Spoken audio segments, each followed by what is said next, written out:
Well, good afternoon, everybody. Thank you so much for coming to join us today for our public release of the latest Atlantic Council strategy paper towards a new national security space strategy, a time for a strategic rebalance. My name is Dan Chu. I help run the Brent Scowcroft Center on International Security here at the Atlantic Council, and I run something called the Strategy Initiative, and this paper is part of that initiative, and I just want to tell you why we're doing the initiative and hopefully give you some sense of why we're so excited to release this paper today. The Strategy Initiative really has as its core purpose the mission to promote a much more constructive and substantive discussion about national strategy here in the United States. And as you can imagine, we have a particular focus on the presidential campaigns this year. So if you've been paying attention to the presidential campaigns this year, I think you know we've got our work cut out for us. We've been having real challenges, as any presidential campaign does have, in keeping attention at the broader, longer-term issues rather than at the near-term crisis issues that crawl along the bottom of the cable news cycle. But we endeavor to continue to put these items on the table to engage with presidential campaigns and their teams on these issues in hopes of preparing them not only to discuss these issues as appropriate, but to be prepared to deal with these issues when one of the teams finds itself in the White House. As a result, we have a series of paper, of which this is one, but we have many others. If you're interested, please let us know. We'll get you copies of them, of strategy papers to highlight issues, both functional and regional, that we think will be important not only for discussion, but also for consideration before before taking on the White House. The strategy papers in particular are intended to highlight more long-term, forward-looking thoughts on these particular issues, and the space paper is a great example of this. You know, space, as important as it is to us in our everyday lives, as important as it is to us now, both in national security and in intelligence, has been surprisingly absent from the public discourse. And we think this is a good opportunity to highlight not only the importance of discussing it, but the importance of thinking about it in a forward-looking manner. And I think you'll hear that from the authors today. As General Cartwright wrote in the foreword to this particular piece, the bar for entry in space is now much lower than it has ever been. The number of actors in space, the different types of actors in space, are much more diverse than they've ever been. Our reliance on space is much greater than it's ever been. We need to talk about this more. We need to have a long-term perspective on it. That's why we're so pleased to have not only this paper come out, but these particular authors and this particular set of speakers to speak with you today. So let me do my best to try and introduce them as best I can. First, on the far left, Dr. Joan Johnson-Fries. She's been a member of the faculty of the Naval War College since 2002. Previously, she was on the faculty at the Asia Pacific Center for Security Studies in Hawaii and the Air College in Montgomery, Alabama, and she served as the director of the Center for Space Policy and Law at the University of Central Florida. Here on the right is my friend Teresa Hitchens, who is currently Senior Research Scholar at the Center for International and Security Studies at the University of Maryland, and previously and is focusing on space security, cybersecurity, and governance issues, particularly surrounding disruptive technologies. Previously, Teresa was director of the UN Institute for Disarmament Research in Geneva, Switzerland, from 2009 to 2014. And among her activities there, Teresa served as a consultant to the UN group of governmental experts on transparency and confidence building measures in outer space activities. So as you can tell, we've got two really excellent experts on this, and we're looking forward to hearing their views. We're also very lucky to have Mike Gruss, senior staff writer from Space News here, joining us again. He's been a great friend and help to the Atlantic Council at a few of our events. And obviously, not only are we going to rely on his expertise and have us guide us through a conversation on this paper, but we've also asked him to please engage you all. We'd really like this to be more of a conversation about these issues. As I said, that's what we're here for, to really try and encourage that kind of discussion rather than just a presentation to you all. So we will have microphones available pretty much through the whole event. If you've got a thought, if you've got a question, please feel free to raise it, and Mike and Teresa and Joan may even ask you some questions as they go along as well. So again, thank you so much for joining us. We hope you enjoy the discussion today, and I'll turn things over to Mike. Thanks, Mike. Thank you.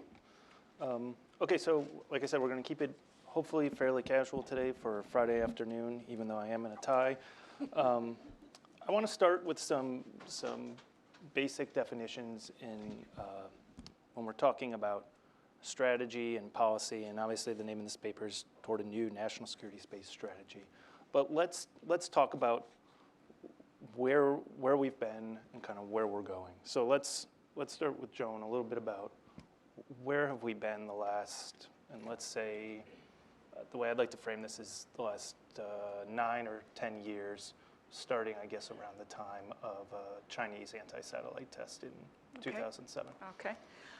Thank you very much. I should preface my remarks by saying everything that's in the paper and my comments today are those of mine as an author, not as a Department of Defense or Department of Navy employee. We wrote this because both Teresa and I were involved in projects. I was in the middle of writing a book on this topic. Teresa was doing an article on this topic. And we both saw some common problems, what we considered to be problems, in that in a discussion we had leading up to this, it seemed to us that the United States policy in space, what it was that we were trying to do overall at a very strategic level, seemed to waver according to reaction to events by others, not according to goals which had been discussed, strategic goals which had been discussed at a national level for what it was that the United States wanted to accomplish, what was our end state in space. And once you have that discussion on goals, then you can figure out the strategy for achieving the goals.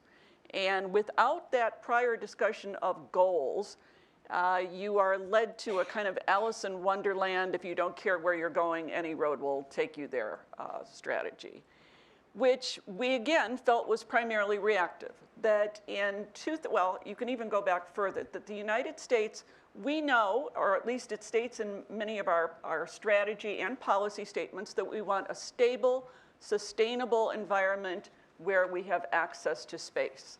Those appear to be our long-term inherent goals. But how we get there seems, again, to be influenced primarily by what others do. I would argue that even the North Korean Taepodong launch was a big reactive moment for the United States. And then certainly the 2007 Chinese anti-satellite test. During that period, during the Bush administration, the United States was in its unipolar moment. We had a very primacist overall national strategy, and it was reflected in the 2006 National Space Policy. The 2007 Chinese ASAT test just pumped that up exponentially.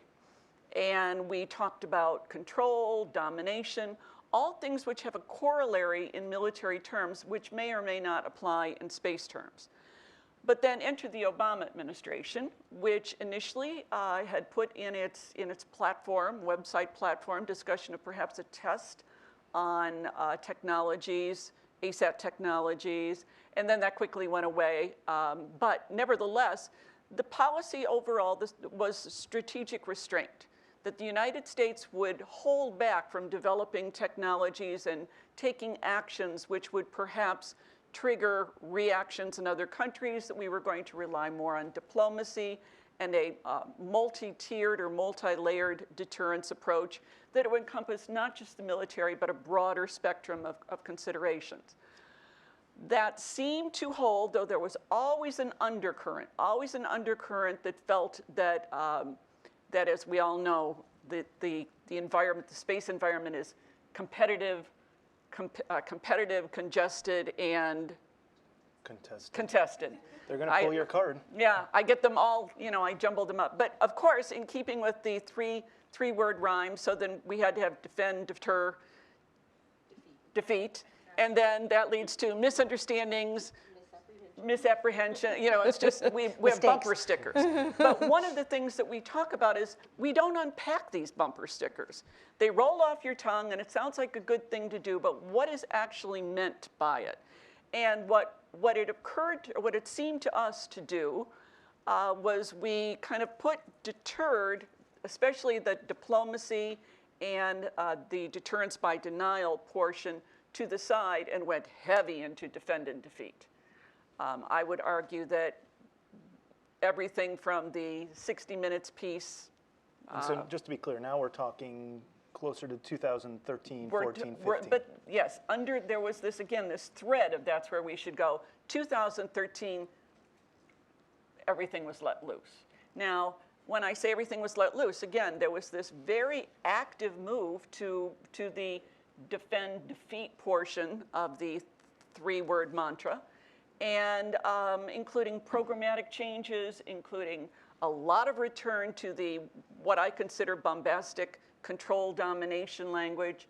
And while there's been some pullback on that, at least in the rhetoric, there is, I think, also some move to really nail down as much of that defend, defeat architecture and programs as possible before the election. So what we argue is, in fact, there was an overcorrection, and we need to, the new administration needs to take time to rethink where we are and think about it in terms of goals. If you determine your goals, then you can determine a strategy. And Teresa dealt with that part. Yeah, and so let's move to you and talk a little bit about what's a best case scenario in your mind look like. What are some of the steps that the next president or National Security Council, DoD administration can do? Well, I'm going to start just by thanking Daniel and the Atlantic Council for both the opportunity to put this paper together, to work with Joan, and to be here today. I think this is a very important topic, and it has distressed me for many years that space policy and national security space strategy always is kind of a left behind thing. It's a secondary thought.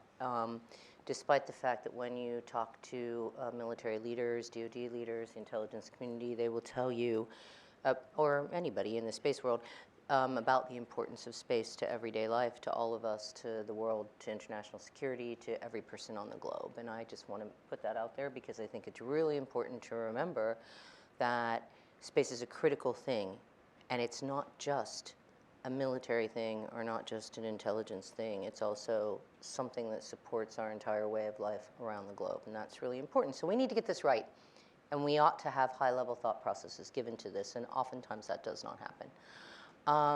One of the good things I can say about what has happened is that the Obama administration, in seeking to address what these heightened threat perceptions that came after May 2013 test by China of a ballistic missile that went almost all the way up to GEO.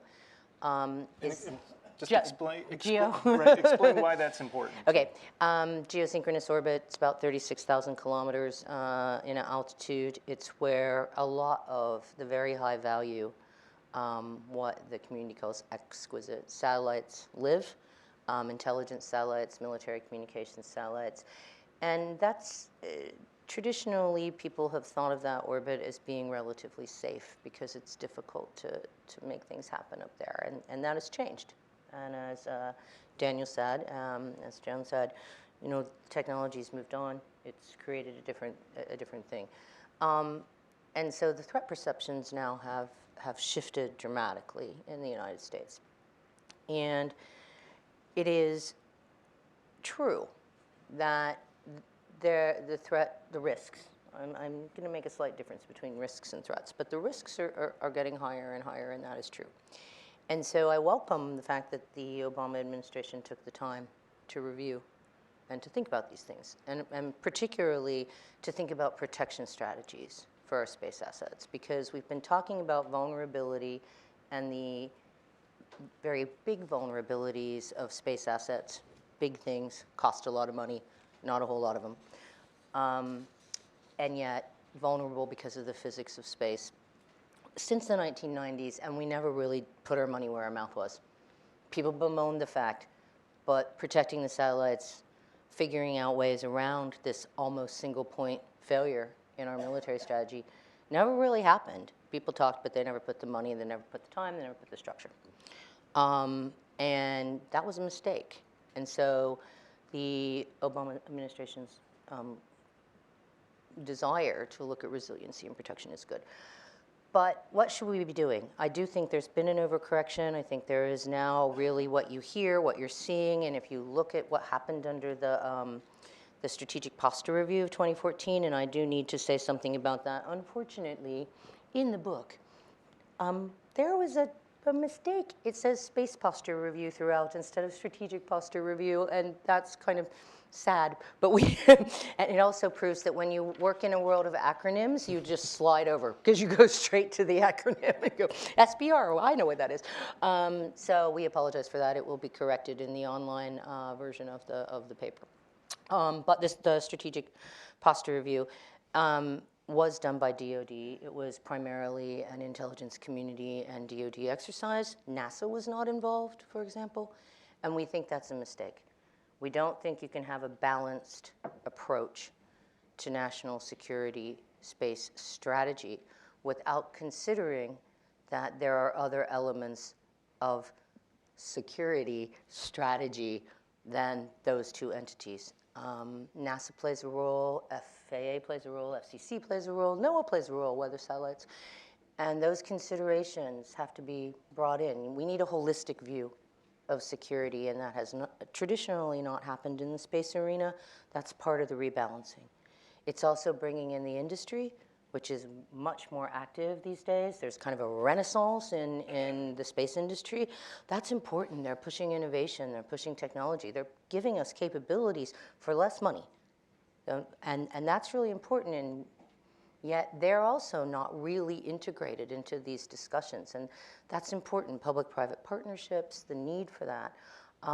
So this rebalancing includes a lot of things. It's not just moving from, going a little bit overboard and focusing on defend, defeat, and kind of giving up on the diplomacy end, which I would assert is throwing the baby out with the bathwater, as difficult as the baby might be these days, and sleepless and colicky as the multilateral baby might be.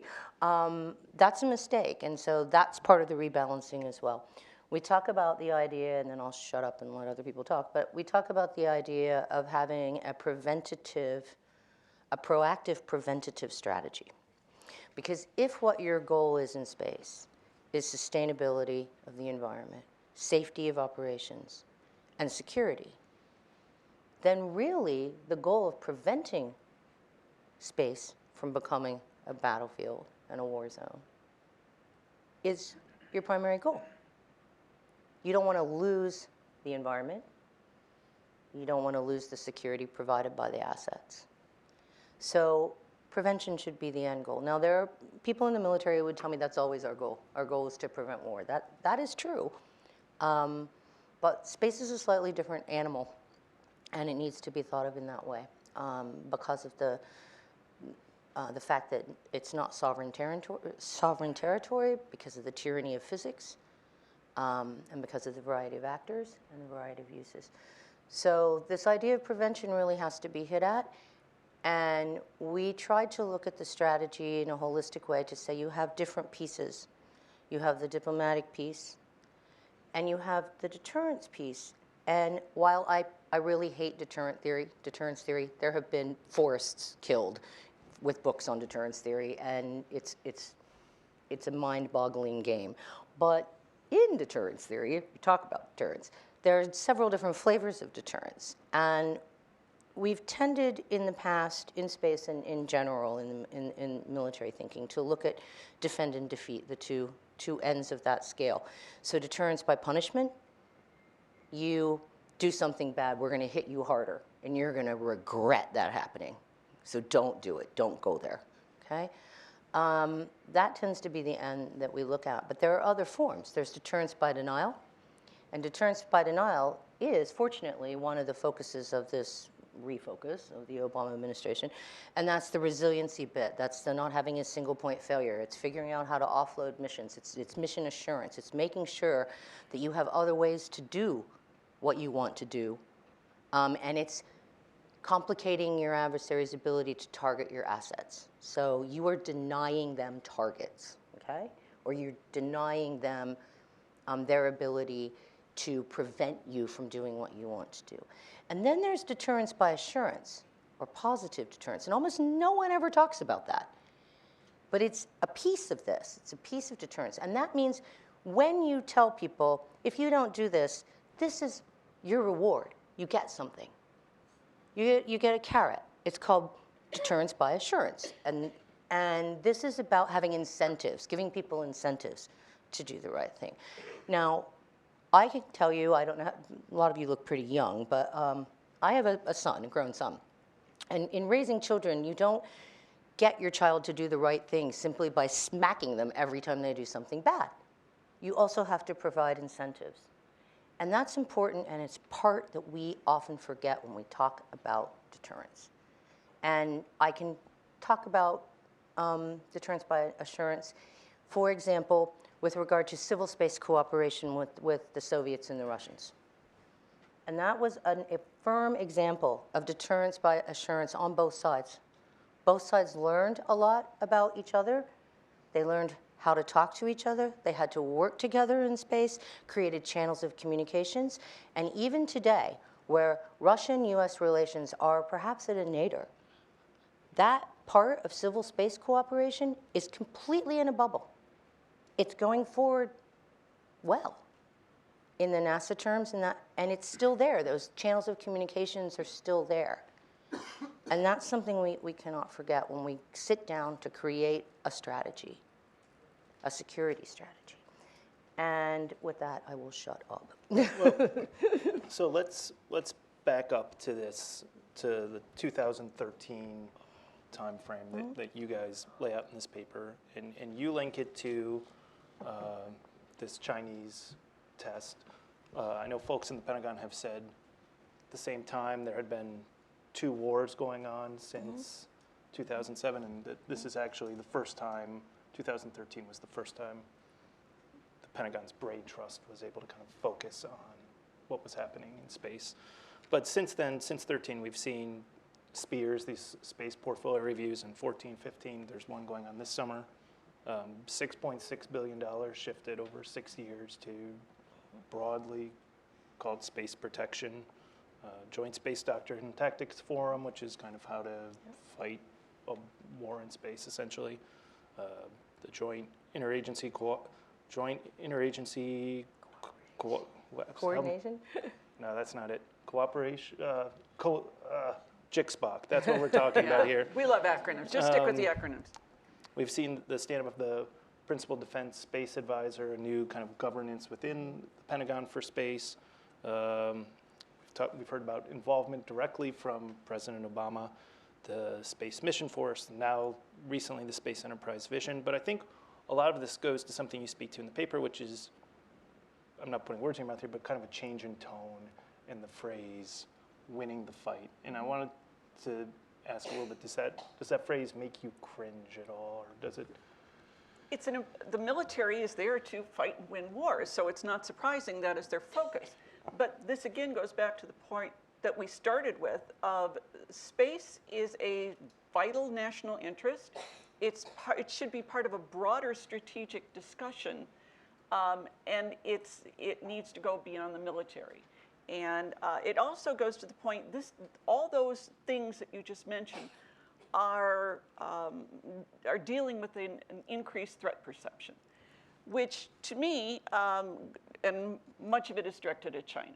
And I think there's 2 things that need to be brought up there. The United States, we hear, especially from the military and the intelligence communities, that we want China to be a responsible space player. What does that mean? We have not really defined what that would mean. If I were Chinese, I would say, I agree wholeheartedly, I will model myself on you, United States. That would mean I could have a robust missile defense program, I could have a very robust military space program, I could test ASAT weapons, and what do we mean? What is it that China can do, and where are the red lines? Furthermore, it's part of, again, this geostrategic politics. I'm not surprised at all that we really don't hear space talked about in the presidential elections, because space is considered a subset of foreign policy and security relations. But yet, again, as Teresa said, our relations with Russia are not great. Geostrategically, since Ukraine and since Syria, things have been bad. But yet, we work with Russia, so they apparently are a responsible space player. With China, we have a lot of angst with their activities in South China Sea and other areas. Yet China and the United States were more on board and working together in recent multilateral activities and trying to set some norms. And it was Russia that's the spoiler, but China is the apparently not responsible space player. So what I'm saying is, what is it that we want? Again, we don't define that. We don't define our red lines. Our signals are mostly boisterous, mostly, again, in the control and dominance, which if you declare your space as a vital national interest and say we will protect ours and go after yours, you're more or less drawing more attention to your space assets. So I think there's a lot that can be worked out, but it can't be worked out by the intelligence community and the military alone. Let's use the phrase that I think has come up, which is perceived threat or threats. Let's talk about those. China, Russia. In the paper, I think you do a nice job kind of explaining that debris could actually be. Well, I mean, yeah, I think if you actually look at the most imminent threat in space right now, it's space debris, and we've been, worried about space debris for 20 years, and it's getting worse. It's not getting better. We still don't have technologies to clean space. We have no such thing as a space Hoover, although people are working on technologies. There's, we have debris mitigation guidelines. They're voluntary. Not everybody follows them, so debris is a problem. But if you're going to look at, geopolitical or military threats, I mean, again, I think there's a differentiation between risk and threat. And if you actually look at the technological demonstrations that have been made by China and Russia, this includes the maneuvering satellites in LEO. Both of them have done, sort of remote proximity operations, they call it in the RPO, in the acronym world. Taking a small satellite, maneuvering around a bigger satellite, in some cases perhaps docking or pushing a satellite. Russia's just done the same thing in LEO under slightly dodgy circumstances, but in GEO.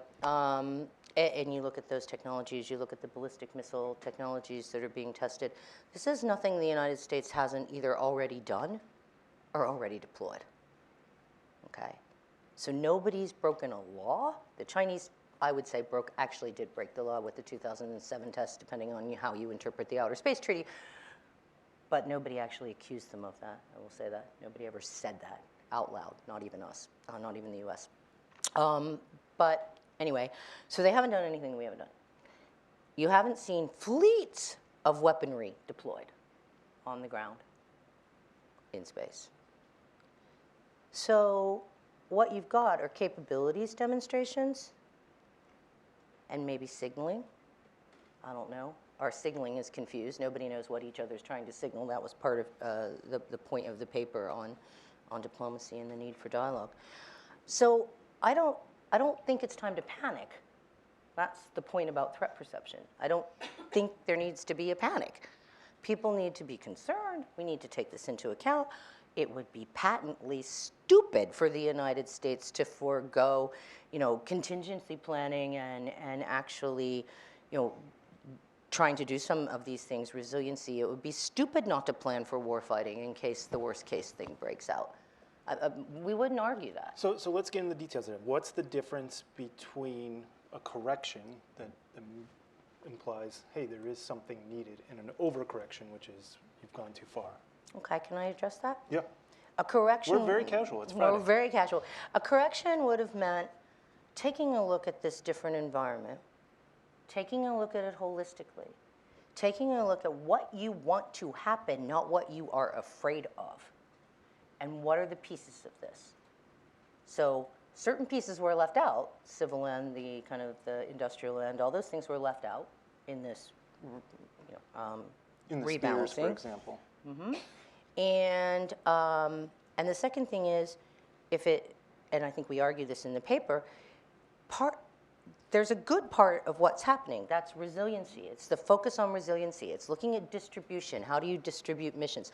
Bringing in allies. Can you get backup, or if your stuff goes down, can you rely on allied stuff to do this? It's deterrence by denial. It's making it harder for people to target your stuff. All that's good stuff. It's great. It's excellent. We should have been doing this 20 years ago.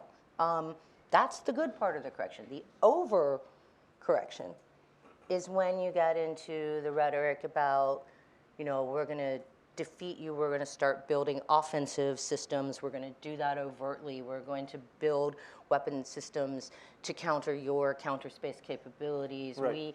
We're not ruling out options. We say our leaders say when they give pronouncements or announcements or speeches that we don't want people to use debris creating weapons. We don't want to create debris. Is that in any of our formal documents? Is that pledge not to do that in any of our formal documents? It is not. Not unless it's in some classified thing that I haven't seen, and I can tell you what, if it were in the classified, it would be in the public domain because people keep saying that in the public domain. There's actually no restriction. We're keeping our options open. And we argue in the paper that it's good to follow a contingency plan. It's good to do this research. It's what's called, but what we need is what's called inferred deterrence on that side. You build up the capabilities, and you make it very clear that you don't want to have to use this stuff. This is last resort stuff. And you rule out the things that you don't want anybody else to do. And we haven't done that. So we've gone off on this end. We're going to fight you. We're going to defeat you. We're going to win this war. Oh, sorry. You are, that's total hyperbole. No one is saying that simply because we don't even have the capability to do that. And it would take decades to develop the capability to do that. And we don't have the money to develop the capability to do that. So the talk about developing offensive capabilities is very muted, and it's very much a minor point of space policy. Everybody is really much more focused on trying to make the existing systems we have more robust than to trying to defeat in the sense of physically destroying something that somebody else has. There's no upside in that, and nobody's really talking about it. So I don't know where this is coming from. I would argue that you can, we pretty much can document from, especially from the 2015, or let's see, which Colorado Springs event? 15? 2015, that was a pretty strong theme from all these statements that were made, and not just from DOD, but from state as well, which was a change in tone from them. And Bob Work and the intelligence community. And It's a change in tone, but there's nothing behind it. It's just talk. Oh, well, if that's true, then we should not be talking that talk because it's scaring people, including myself. Maybe we want to scare people. Well, and maybe is that's that the in wrong our thing benefit? to do. That's one of the questions we asked. Is that going to achieve our goals? In fact, there was a 2010 RAND. I'd like to ask just one question first. Why should the trajectory in the development of space strategy differ, and space power, differ in any substantive way than has the development of naval strategy and naval power, or air strategy and air power? I mean, these are environments in which strategy is which are a subset of grand strategy because they have to occur in a particular environment. And space has been a particular environment, which, as you said, is becoming democratized, which means that we are now going to have to play in a multipolar environment where many players are present, and all of whom have something to gain or something to lose from what happens in space. Why is behavior on the international level going to differ in space than it has on the seas or in the air? Because there are certainly similarities between domains, but there are also pretty significant differences. If you have air domination, air control, you could do that for a limited space, for a limited time, and you can be pretty sure you know what's going on. You can't dominate space 24/7 indefinitely and have any assurance of what's going on. law of the, or on the seas. There are norms. There are norms that exist for sea operations that we argue should exist, but don't exist for space. Well, those norms all developed organically over the course of centuries, actually, from give and take between nations and experience gathered. I mean, as we stand right now, you're trying to build a theoretical framework without any real experiential base behind it. We don't know a lot of what we don't know about space. Well, we know that we don't want, for example, satellites flying blind. We know that the United States has the most assets at the most risk. We know it is not in our interest, it's not in our national interest to put those at risk. So if you are saying if bombastic rhetoric with nothing behind it is maybe good, well, it puts those satellites at risk. We aren't arguing that we should have more diplomacy because it's a nice thing to do. We are arguing it is in our national interest to do it. Yeah, it is, of course. Nobody would say that you shouldn't have a balanced, approach in which diplomacy is part of the formula, but it all has to be subordinated to some sort of United States grand strategy, and in the absence of a coherent grand strategy, going off and solving the problem of space in a vacuum, literally in a vacuum, isn't going to do very much for us. I mean, you say we want an environment that is sustainable and safe with secure access. But what if there are people out there who don't want the same things that we want? Or in particular, don't want us to have the things that we want to have? Well, I think that is the two-part nature of space control. We say we want to be able to use space when we want to use space, and we want to be able to deny it to you. I think it's unrealistic for other countries not to say, well, that sounds like a good plan. We'll take that one too. And there's a nuance that I think that came up, that, yeah. and I know I myself fall into this trap sometimes of using space protection and resiliency kind of interchangeably. They're different things. And so what's the difference there? They're slightly different things. Protection is protecting the assets that you have and the ones that you need that you cannot offload missions or do something else. Resiliency is how you actually come back. And it's being able to come back or being able to offload a mission. It's making them stronger. And so there's a slightly different, it's a nuanced thing, but I don't think that's the more important thing. I want to go to the issue of why we think you need a space strategy at all. I mean, you seem to be questioning this. And this whole idea that other people might want to do bad things. That's actually what multilateral diplomacy and diplomacy is about. We are at a stage, we got to a stage, where there is international agreement that we need more transparency and more confidence building in space. The US signed a document on this in 2014. We worked very hard to get that document negotiated amongst all the space players. The group of governmental experts report on transparency and confidence building measures. We worked very hard with the EU on the International Code of Conduct. Unfortunately, that's sort of fallen apart. We've got goals, but the international community's agreed that we've got issues in space that we have to work together, and the United States has already agreed to that process. Secondly, we all know that debris and the creation of debris is bad. The international community has agreed guidelines on trying to mitigate that. They're working on things, or potential things, to clean up the space environment. That's good. The international community also recognizes that there are new areas of space, such as small satellites and CubeSats, such as the question of resources, space resources extraction, that we do not have agreement on and that we don't know how to regulate and we don't know what to do about, and people are trying to work on how to figure those things out. Because the space environment is not sovereign. There is not sovereignty in space by law. And it is a very different physical environment. Because in the ocean, for example, if you have war and you sink a ship, it goes to the bottom, it's out of the pathway. Generally, it's not in the pathway of other people, and it's not harming other things, bouncing off and harming. Debris creation is not like that. The physics of space, your movement is limited. The things you can do are limited. The ways you can operate are limited.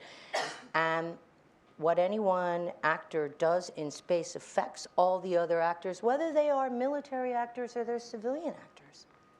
And that's really important. It's an integrated environment. It's one of the things that we've had problems dealing with, not just in space, but also in cyber, also in biotechnology, particularly synthetic biology, in nanotech. All of these emerging technologies that are going to be very important for development, et cetera. The innovation is in industry. There aren't rules and regulations. Access and barriers to access are getting lower and lower. More people involved. And something that has to be controlled by everybody, because the weakest link is going to allow something very, very bad to happen. Can I add one thing? Sure, I think one of the things that we really could benefit from is more entanglement. Yeah. Teresa brought up before the idea that regardless of what our geopolitical relations are with Russia right now, the space station is working really well. That there should be a lot of lessons learned. I think there's a much larger role for NASA to play in geostrategic management of space. That more entanglement with China gives them a greater impetus to not do bad things in space. It also builds stakeholders in China for arguing to their government, don't do bad things in space, because we want to keep this program, whatever it happens to be, going. So I think entanglement is something that we need to look at much more, which goes back to how we deal with space in the United States in a rather stovepipe way. Stovepipes that occasionally touch each other, but rarely do more than share information rather than plan a grand strategy, at least a grand strategy for space. And we've heard that even within the intelligence community and the Defense Department recently. Absolutely. So I think this, and again, not having NASA involved in these reviews and dealing with it separately leaves a huge hole and opportunity that we could pick up on. Let's go to the audience. If you could introduce yourself. Yeah. Tim Rader from the German Marshall Fund.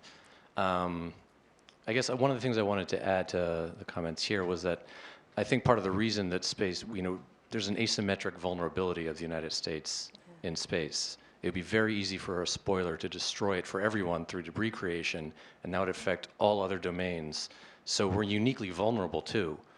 So I think there actually is an argument that it does need to be thought of a little bit differently, because all you have to do, you can just blow up a few satellites through ASATs, and then it's the whole environment, and then US capabilities are significantly more diminished. Another way to think about it is, like North Korea, they have offensive cyber capabilities, but they're not vulnerable to that because they're not reliant on it. So we are uniquely, we do need to think about this, I think, a little bit differently. And also, I do think the diplomacy is important because we perpetually underestimate the power of perception to drive behavior. And we often think, oh, because I think this and everyone around me knows that we think this, they must also know that. But it's so often not true. And historically, wars have been fought over misperception. So I don't think we should underestimate the power of the confusion and the security dilemma we're living through right now. I don't know if you have anything to add to that, but I mean, I think it's, I think we should underestimate this. It's hugely important. The psychology of this is. I actually wrote a huge paper on perception outside of the United States of the 2006 National Space Policy, the Bush Space Policy, which was perceived very, very badly, even by our allies. And this is a huge thing. We talk a lot about this in the paper, about bright lines, about understanding. I don't like to use the term red lines because you kind of get yourself into a bad space when you put down a red line and then you decide to change your mind. But bright lines, and we don't know what each other's bright lines are in the field of military space right now. We just don't know. We don't know what would trigger a response. We don't understand each other's thought processes. The latest report from the China Commission to the Congress, the Chinese military power thingy, has a paragraph in there where they say that they've read in some Chinese journals that China might be thinking about attacking early warning satellites. Early warning satellites are in the kill chain, the nuclear kill chain. We put those off the table with the Russians in the Soviet era. And if they don't understand that that's like a hugely escalatory thing, then we have not done our job. They don't understand where we're coming from. We certainly don't understand where they're coming from. And the paper, I think, does a nice job kind of explaining how these bright lines need to be brighter. Because they're pretty dark right now. They're pretty blurred. And we can get back to that, but I do want to kind of keep some questions going in the audience. Go ahead. Victoria Sampson, Secure World Foundation. One of the things I hear, specifically in regards to the change, Joan, I like your term of overcorrection because that's how I look at it as well. But when I talk to people in the U.S. national security community, they look at it as we were behaving well and others were not, and now we're fixing what we should have been doing from the very beginning. That's not how I perceive it, but I hear that a lot. And that Almost is a disciplinarian. Yeah, and that's driving a lot of what they see as changes that they need to have done. My question is to both of you guys, how would you guys respond to that sort of assertion line of thinking? Well, again, that goes back to the earlier point of what is acceptable behavior? What is unacceptable? That China is trying to reach geo? Well, that's because we consider it a sanctuary, but we're the ones who said it's our sanctuary.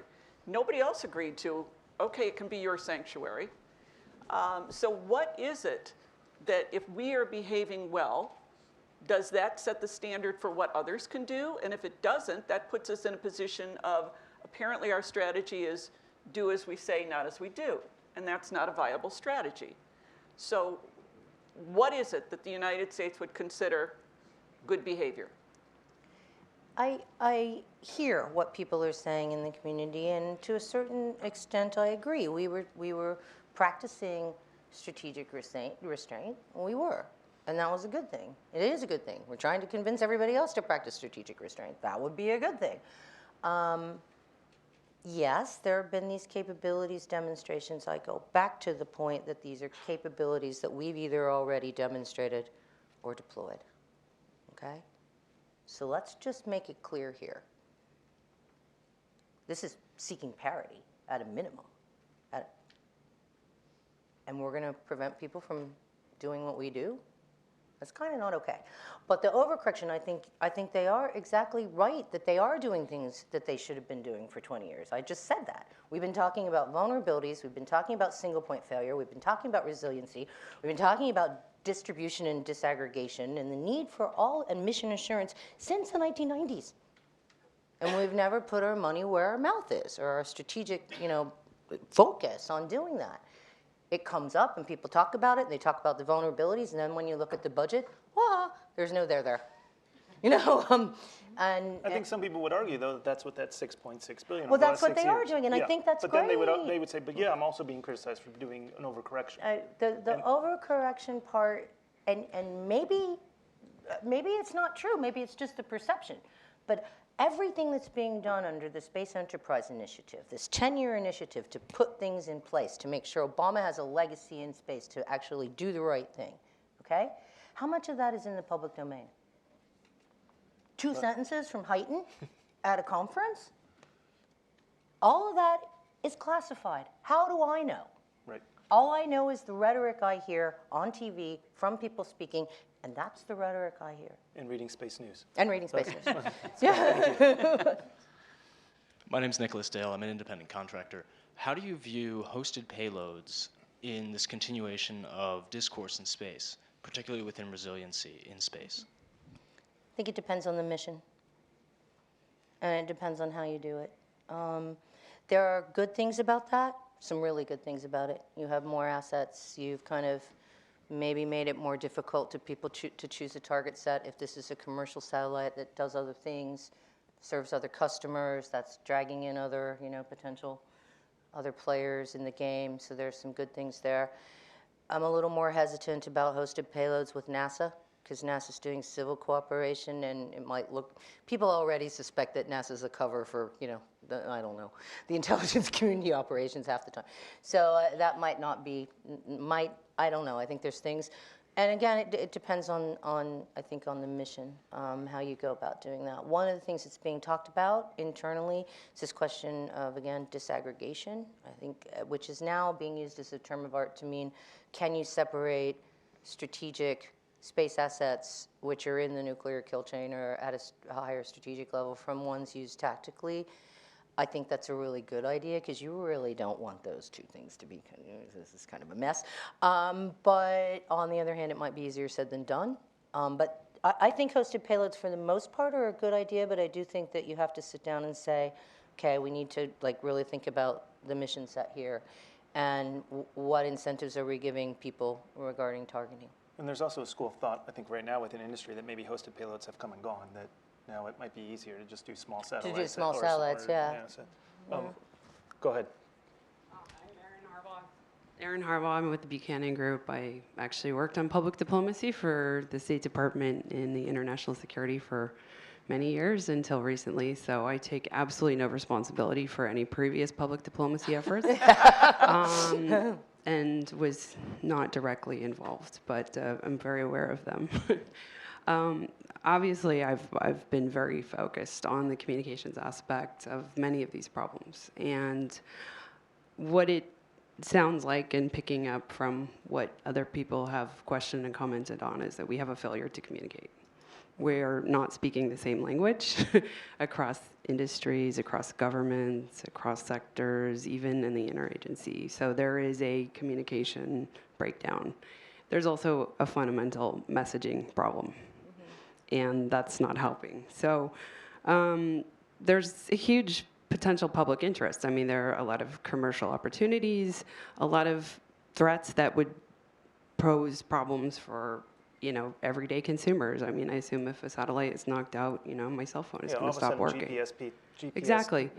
But pizza delivery is the new most go-to people example. don't look, Right. I mean, if they lose their iPhone, it's like they've lost a limb, right? So, I mean, that's something that affects people, and people, I think, would take very seriously. I'm just curious to hear your thought about, in looking at this problem, this strategic problem, what do you see as a strategic communication solution? And how do we start creating a common lexicon, a dialogue, and also a meaningful engagement across all of these different actors? I think And it if I can begins- add to that, just, Oh, go is it as simple as just personalities? No, I think it's structural. It's institutional. I think there are structural issues that really inhibit our ability to have a clear message, and that gets to, again, when DoD and the intelligence community are talking about space, a future space strategy, and NASA isn't included.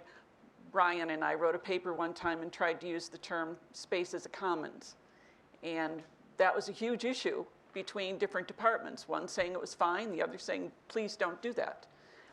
So there are these different views, which again goes back to the idea of we have stovepipes which touch but rarely talk. And I think there needs to be some kind of, we've tried space czars, we've tried space councils, we've tried rearranging the deck chairs on the Titanic time and time again.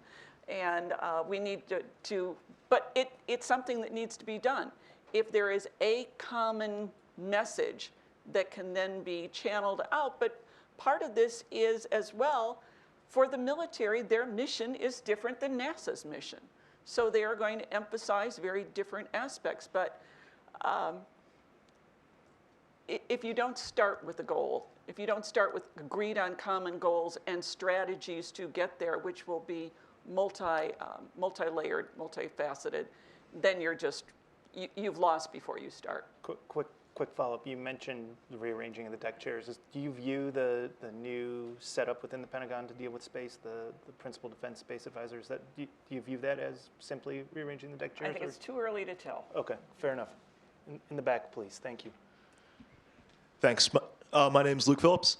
So frankly, I think a lot of this boils down to how you view international law and how you view international law working in space. And I think an interpretation of that is international law is not when nations rationally come together and say, we're going to live under the UN Charter. It's more based on how the power structures and how the power players are going to decide to interact together. And, frankly, I sympathize with Bob Work and the Defense Department guys who are doing this kind of stuff, even if there's no meat behind it, because what negotiating position do we want to be in when we're discussing with Moscow and Beijing and maybe New Delhi and maybe Brussels about how the rules of the space order are going to be. You know, I would much rather be in a strong position when we're making the laws on how to move satellites around than be in a relatively equal position with all of them. And so I think I agree we need a legal order that is based on common respect. But I think the underlying foundation behind that common respect historically in international law on Earth has been based on power relations, and it's going to be the same in outer space, too, if we go up there. Can I just say that historically, it's not been because one power was more powerful than the other. If you look at the development of international law during the Cold War, it was because of the balance between the Soviet Union and the United States and the perceived balance. And if it hadn't been a balance, one country would not have played in those discussions because it could dictate its way. And we can no longer dictate the terms in space because of the democratization and because of the march of technology and because we can't classify the laws of physics as much as we continue to try to do that in some circles in the intelligence community. That's impossible. And so what we see now is a democratization, particularly what we're seeing is the attempt, and successful in some ways, by China and to gain parity with the Russians in the United States, and the Russians to regain parity that they lost over time because of economic crises. You can't blame them for doing that, can you? No, I can't. And so this is why we're trying to say that you can't throw out the diplomatic baby with the bathwater and focus on other things. I would argue that part of this overcorrection is not simply because all of a sudden the military has woken up and said we have to do our job. It's also because we don't know what we're doing diplomatically now that the code fell apart. We put all of our eggs in the European Code of Conduct basket, and we didn't try to follow up on the GGE, which was important, and there's a set of recommendations out there that nobody's implemented. We're at a loss. If you go in and ask people, what are we going to do now that the code failed? The answer is, I don't know, you tell me. Okay, so we're... So what's a quick way the next administration can fix that? Fix the diplomacy angle. They could put money to it, A. They could elevate it, B. By discussing it more. Well, they could elevate it in Priority. priority and power chain. Make somebody more senior pay attention to it. They could look at what's already been done. There are some really good things in the GGE report that we signed off on. There's some really good things happening in COPUS. Well, they're probably not going to happen because of the collapse of the long-term sustainability working group. But there are things in there that were agreed that can be taken along in different ways, both in COPUS and in bilateral and regional things. Somebody needs to focus on the diplomatic end, both bilateral. All three, bilateral, regional, and multilateral, and actually come up with a plan. And if I could just add to that, I don't think we're arguing that international law is going to solve all our problems. No, we're not. As a teacher, I tell my classes, if they are going to take one thing from my class, it's the bumper sticker, politics always wins. And that's certainly, we get that. But it is better to have, we argue there is better to have rules that have been, rules are obeyed when there's a vested interest to do so. So it's better to have had the conversation to set up what rules are in all of our vested interest to abide by than to not have that conversation. And there's, again, the structural piece when it comes to diplomacy.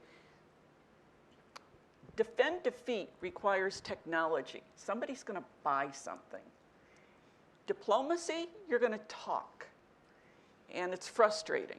And there are basically structural impetus behind let's buy something. And I think when you look at what we try to point out is the amount of money spent on diplomacy versus the amount of money spent on just talking about what to buy, we need to really pump up not just money, but manpower and time and attention spent to the diplomacy piece.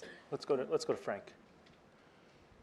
Yeah, it occurs to me that in your summary anyway, it says diplomacy first, and not taking away from what arguably is diplomacy when you talk about bringing NASA and other government agencies to try to incorporate these countries in more ways with our space architecture.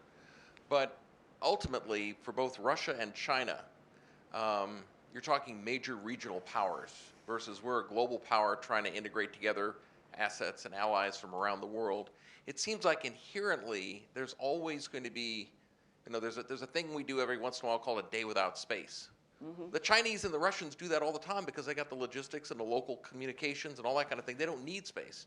So I guess my question is, especially given the history of what was tried with the rules of the road, the code of conduct, that sort of thing, and the lack of response to that, is diplomacy as important as some of these other measures, not necessarily including aggressive action, but in terms of being a little smarter about how do you integrate these nations into other deals? How do you do more resiliency by incorporating into commercial payloads that may also be valuable to those other states?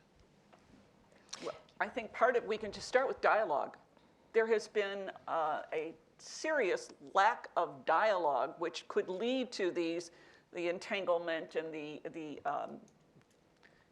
giving countries a vested interest for good behavior, however that's defined, that is just hurting us more than it's hurting them.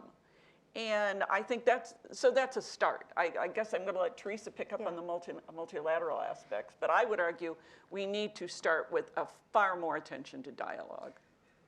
Let me just say a couple quick bullet points about this. One, the reason that the EU code effort failed is because the diplomacy was awful, and because there was not inclusion of the developing countries and the Russians and Chinese in initial conversations.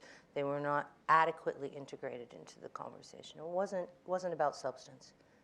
It was about process. Okay. One. Two, when I first started working on arms control issues as a reporter for Defense News back in the day, I had a friend of mine who's now passed away, a former ambassador, who said to me when I went to talk to him about this, "I can't even believe you're doing this. Like, diplomacy is for people who like to watch paint dry. It doesn't strike me as your personality type." Diplomacy takes time. Diplomacy usually happens in one step forward and two steps back. It takes years. But it also takes continuing to do it and not letting it go away. So that's another thing to say. This is why it's frustrating. This is why people don't want to put money into it. It's why there's very little incentive for a 4-year president to put a whole lot of, time and trouble into something that he thinks is going to take 10 years to fix, or she thinks is going to take 10 years to fix. But it has to be done. So I do think it has to be put first. What role does industry play in increasing this diplomacy? Because you guys talk about this a little bit in the paper, and you say that they have, you think they have more power than they're letting on. Industry has more power today than they've ever had because of the boom in commercial space, and I think that's great. It's no longer just the government. It's no longer just DoD who's the buyer. And that's really important. So how does it manifest itself? Yeah, exactly. Because here's the way it can happen. Industry was getting very involved in paying attention to what was happening in the COPUS environment, and they also pay a lot of attention to what's happening in the International Telecommunications Union with regards to spectrum allocation, which I will not get into because it's really technical, but it's a very important part of the whole space business. Industry can start setting their own rules of the road. We CubeSat makers are going to sit down and say, these are the 5 things we're going to do to make sure that our stuff doesn't become like bazillions of pieces of space debris. Okay? That's actually kind of started to happen. There's some leadership in that. The resource extraction people can sit down and talk to themselves about, all right, we think this is how far we can go or not how far. I mean, there are you have to be careful with that sort of thing. I mean, you take too much mass, for example, out of an asteroid, you change its orbit. Anybody ever think of that? There are problems out here. So industry can be very helpful in trying to set regulatory or helping push regulatory environments. Now, granted, you don't want necessarily always want industry regulating itself. I'm sorry, friends out there, but I love you all, but you need some oversight. But they can help get good regulations. They can help get good rules of the road because industry wants a global marketplace and a level playing field. And part of that is setting what are you allowed to do, what are you not allowed to do, what are you going to get penalized for, what's going to harm us if other people do this. And so I have a really good example of this in the cyber world. Microsoft has put out a paper on cyber norms and transparency and confidence building measures that they have submitted both to the US and to different pieces of the UN, saying, we think there need to be norms of behavior in the cyber world. We, Microsoft, big company, because everybody's all over the place, and we don't know what we're supposed to do. So industry could be very important, and it's one of the points we hit on in the paper is this holistic look at security and bringing in the stakeholders, and not just once a year for we're going to go to the, the Space Foundation conference in Colorado and talk to you. You've got to get a process. The other group of actors that I think is going to be very important are the middle powers. Oh, yeah. The United States, China, and Russia are at loggerheads. And I think this is where other countries are going to be able to step in and say, the three of you find another domain to work out your issues in. Because this one up here affects all of us. So it is not in our benefit for the three of you to get into, a match in space. Find somewhere else to work it out. Sure. Okay, I know there's a couple questions here on the, no? Oh, okay, in the back, sorry. He's been waiting a long time. I thought so. Yeah. Hey, I'm Catherine Carcer from the European Union Liaison Office. So when you talk about better communication, if you were to lay out a program for that, what would be the first major steps for it? I'm sorry, did you get that? Better communication. The first major steps to better communication, correct? Mm-hmm. Make sure that you have a unified message. You're not giving mixed messages from different bureaucracies, one. I also think there's often not a thought process put into this whole perception business and how people perceive things. I had a very interesting conversation in Canada.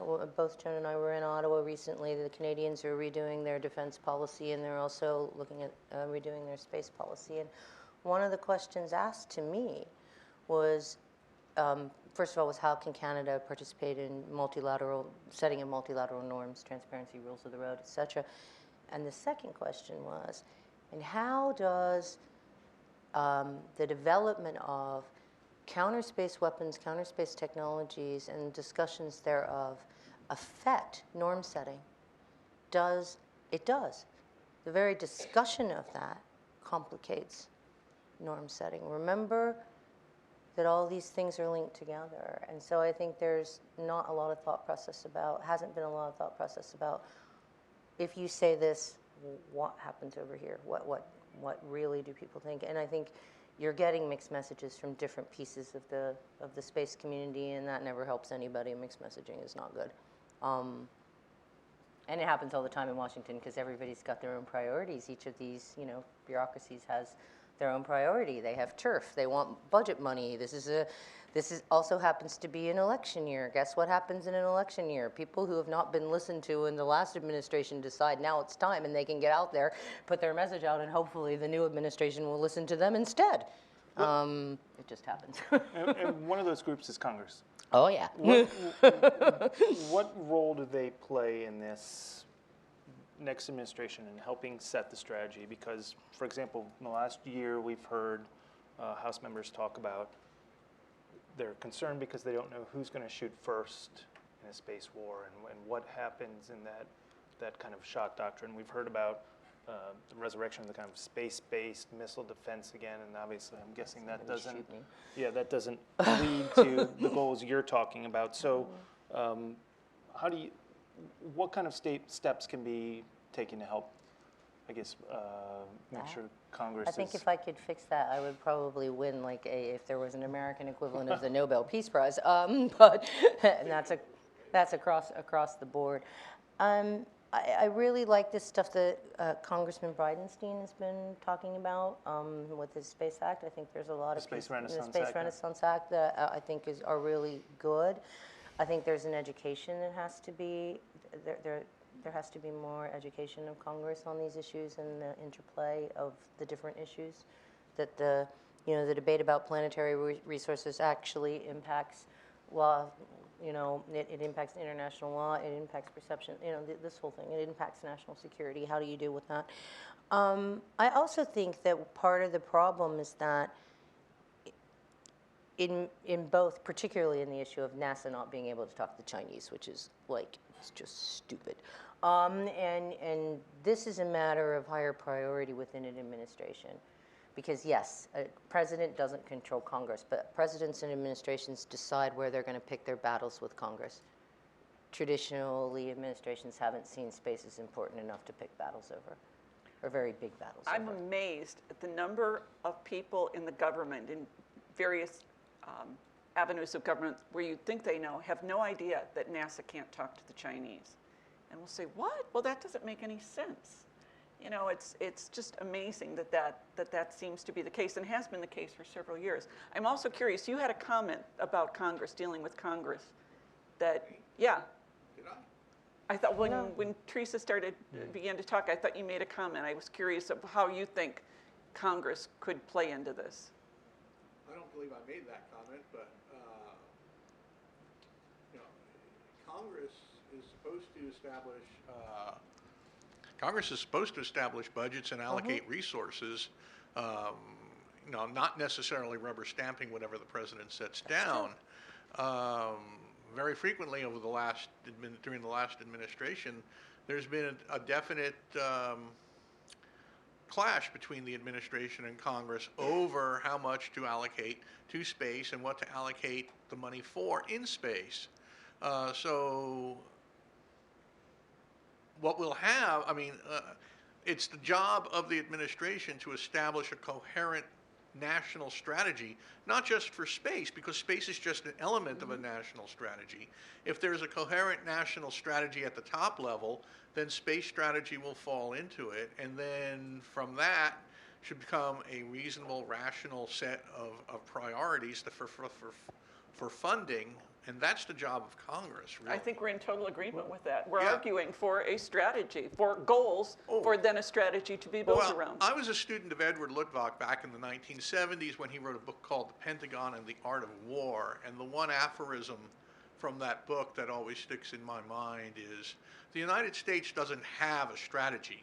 The United States has a procurement system. And so everything is driven by procurement. And that's part of the problem we have here and why there is a sense of panic. Because if we decided today that we wanted to invest very heavily in resiliency, in disaggregation, in making our space assets more robust, it's 20 years down the road. So what do we do during that gap that exists between now and when the next generation of space assets becomes deployable, presumably a more defensible, robust, resilient system of satellites? And there's 20 years in which we have a window of vulnerability that people are worrying about. And I think if you actually look at the paper, in the executive summary, we actually talk about the ways that a proactive prevention strategy can provide you some top cover until you can get to the place you want to be with resiliency. And it's about trying to make sure, it's like fingers in dikes, you know, trying to make sure nothing really goes off the rails before you're prepared for it.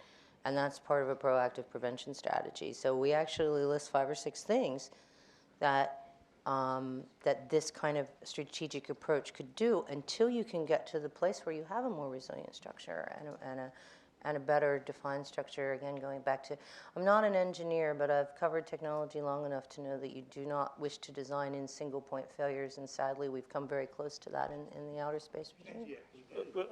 I'm sorry, We we're got a guy in the quickly back running out of time, so I wanted, Sir? Sir, in the back, you ready?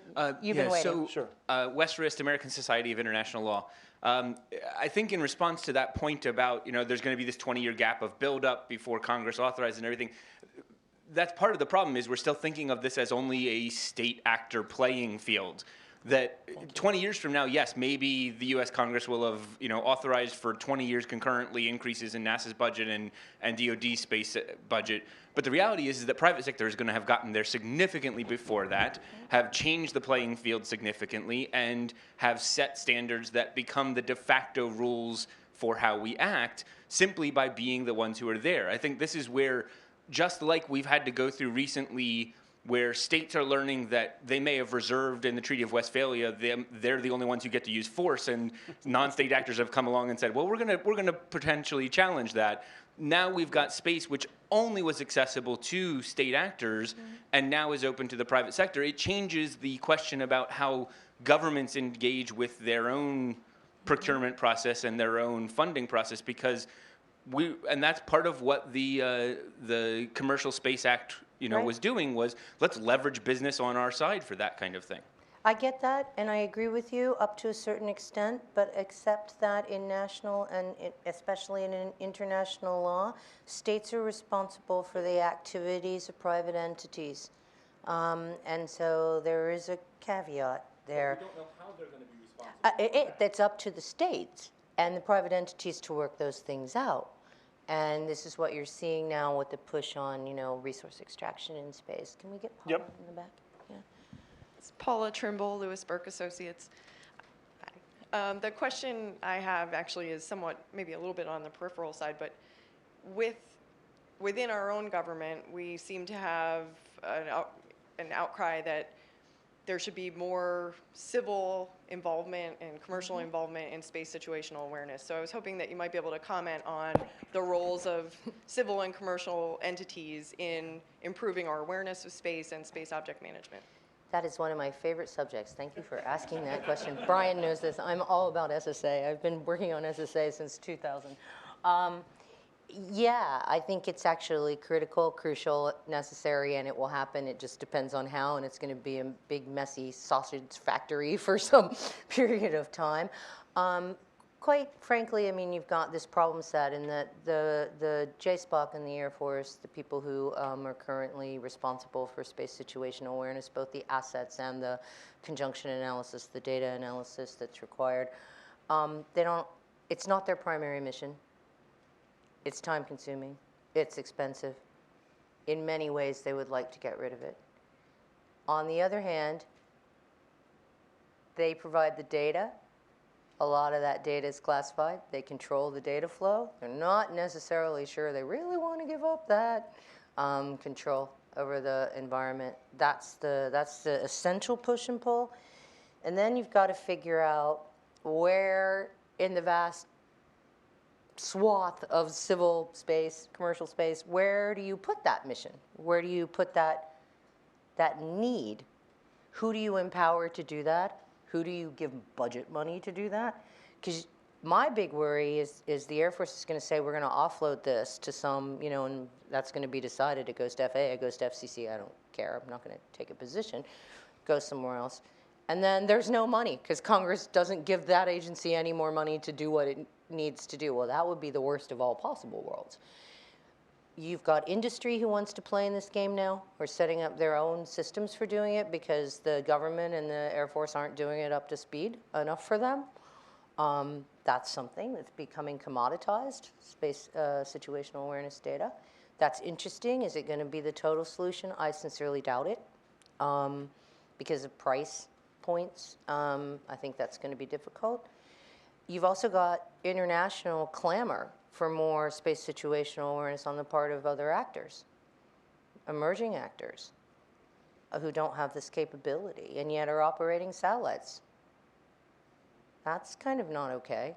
People are flying half blind, or they have to rely, or the US has to provide them with the information so they can, that's kind of messed up, right? So it's quite obvious that the situation needs to be rectified, and space situational awareness is the foundation of all of this.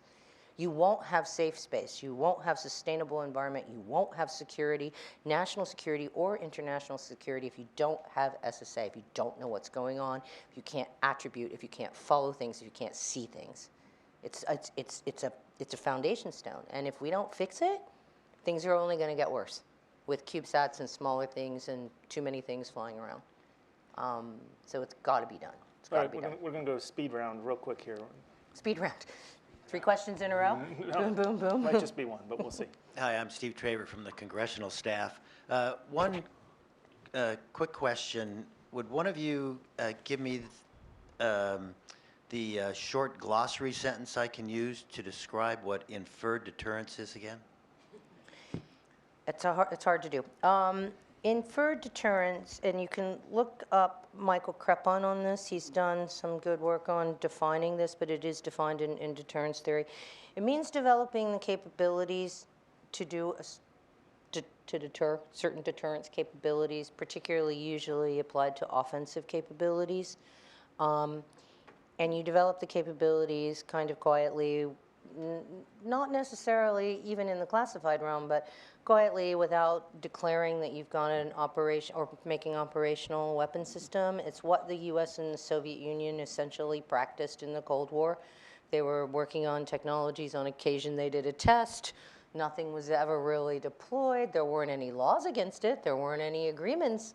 There was never an ASAT ban. There was never an ASAT treaty between the two. And yet they kept this to a dull roar based on the fact that I know you can do that. You know I can do that. Maybe we really don't kind of want to do that. But maybe we want to make sure that we let you know that we can do it if you're going to do it to us, okay? So this is a very subtle thing. It's a very nuanced thing. It is also something nation states understand because they've been playing that game for a long time. So that's not very much of a nutshell, but if you can do the conceptual thing. I know we're just about out of time, so I wanted to ask if you guys wanted to leave with one idea or one step the government can take maybe in the next 12 months to help improve this situation. Well, if this is our wrap up, I guess I will then thank Dan and the Atlantic Council for this opportunity, because the point of the paper was for dialogue. And if we've gotten dialogue going, then we're going to declare success and go home. But I guess my ending point would be what we are arguing against is inertia. Just this idea of the train is rolling, so let's just keep it rolling because we're clearly on the right path.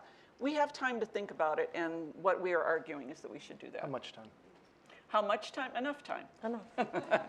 If countries are doing capabilities tests, again, as Teresa said, without fleets flying around threatening us, there is time to think about what are our goals and what's the best way to achieve. But not a full administration. What? The next one? No, do you have a full administration? Do you have 4, 8 years to think? I think we're arguing for first year analysis. Yeah. Okay, 12 months. Yeah, I mean, no, I had never seen Obama was pretty fast in getting out a new national space it could policy be and done. a national security strategy. It was 1 year and 2 years. I mean, in that time frame. And I would assume an administration would want to look over all these things anyway. We're just trying to point them in the right direction. I'm not saying we have all the answers, certainly. I don't think either Joan or I believe that. I think what we're trying to do is to say, no, you need to take a step back.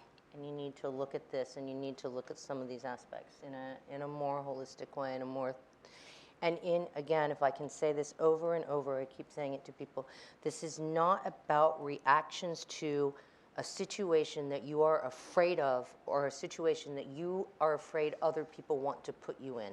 This is about starting from first principle. What do I want in this domain? What is good for us? And how do you affect that rather than, and that's a proactive process rather than this reactive process. And I think that's if there's anything that can be done, if that kind of thinking can be put into place by the next administration, that would be a really good thing. Great. Well, thanks so much. Appreciate both of you making time today. Thank you.